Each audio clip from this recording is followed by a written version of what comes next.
Hello friends, આજે આપણે બનાવવાના છીએ ઘરમાં પડેલા થોડા શાકભાજીનો ઉપયોગ કરી અને મિક્સ વેજીટેબલ સબ્જી, જે એકદમ કાઠિયાવાડી દેશી સ્ટાઇલથી બનાવવાના છીએ. તો એના માટે હવે આપણે સામગ્રી રેડી કરી લઈશું. સામગ્રીમાં મેં અહીં એક નાનું ફ્લાવર, 2 નાના રીંગણ, 1 બટાકું, થોડા વટાણા, નાનો કટકો દૂધીનો, 1 ગાજર, 1 નાનું ટમેટું અને બધા મસાલા લઈ લીધા છે. હિંગ, મરચું પાવડર, ધાણા જીરું પાવડર, ગરમ મસાલો, હળદર અને મીઠું, આ બધું રેડી કરી લીધું છે. તો હવે આપણે વઘાર માટે તેલ ગરમ કરવા મૂકી દઈએ. મેં એક કુકરમાં અહીં 1 ચમચા જેટલું તેલ મૂકી દીધું છે. તેલ ગરમ થઈ ગયું છે તો હવે અડધી નાની ચમચી જેટલું જીરું મૂકી દઈશું. જીરું ફૂટી આવે એટલે એમાં આપણે ચપટી હિંગ એડ કરી દઈશું. ત્યારબાદ હવે ચપટી હળદર એડ કરી દઈશું. હવે પછી ટમેટાનો વઘાર કરી લઈશું.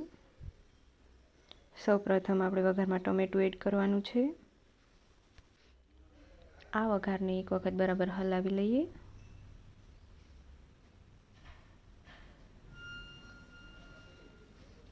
ત્યારબાદ અહીં આપણે વઘારમાં ગરમ મસાલો એડ કરી દઈશું. વઘારમાં પહેલાં ગરમ મસાલો એડ કરવાથી ખૂબ જ સરસ ટેસ્ટ આવે છે. અહીં આપણે આદુ મરચાં કે લસણનો વઘાર નથી કર્યો. આ રીતે વઘાર કરશો તો ખૂબ જ સરસ ટેસ્ટ આવશે. હવે સમારેલું જે શાકભાજી છે એને આપણે એડ કરી દઈશું. શાકને બરાબર એક વખત હલાવી લઈએ.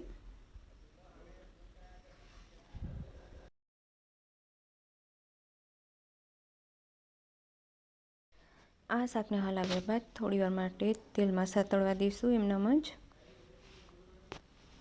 અને હવે પછી એમાં આપણે સૌપ્રથમ સ્વાદ પ્રમાણે મીઠું એડ કરી દઈશું. ત્યારબાદ હવે તેમાં અડધી ચમચી મરચું પાવડર એડ કરી દઈએ. ત્યારબાદ એમાં 1 ચમચી જેટલું ધાણા જીરું પાવડર એડ કરી દઈશું.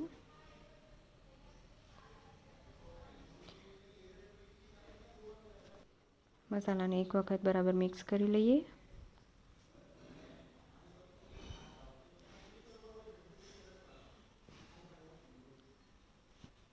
તો હવે બધા મસાલા આપણા મિક્સ થઈ ગયા છે. શાકનો કલર કેટલો સરસ લાગે છે તમે જોઈ શકો છો.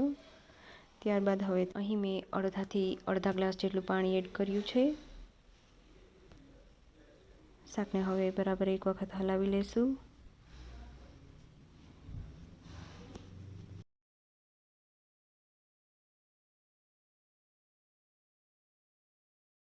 તમે જોઈ શકો છો શાકનો કલર કેટલો સરસ આવ્યો છે. હવે કુકરનું ઢાંકણ ઢાંકી અને 3 થી 4 વિસલ કરી લેશું.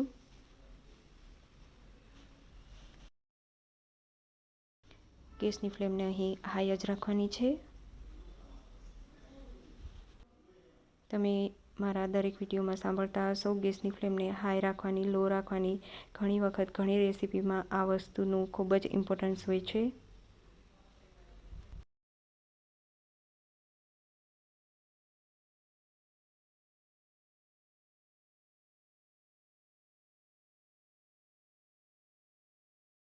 આપણા કુકરના વિસલ થઈ ગયા છે. હવે 2 મિનિટ માટે કુકર ઠરવા દઈશું. હવે કુકર ખોલી અને જોઈ લઈએ શાક બરાબર ચડી ગયું છે કે નહીં.